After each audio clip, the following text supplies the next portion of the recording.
38 kaso ng pertussis na itala sa lalawigan ng Sorsogon. Ang buong detalye ng balita nasa linya sa Megapo Patrol number 25, Lea Lolo. Bicol Network News Report!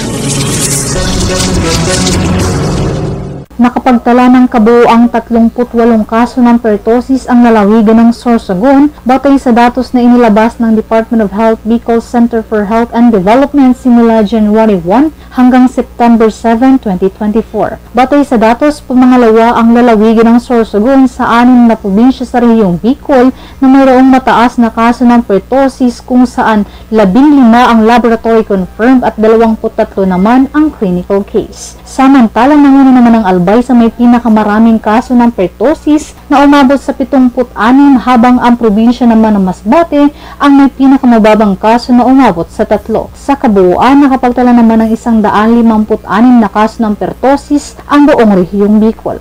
Para sa Bicol Network News, ito sa Megapo Patrol number 25, Lea Lolo, tatak tunay na serbisyo.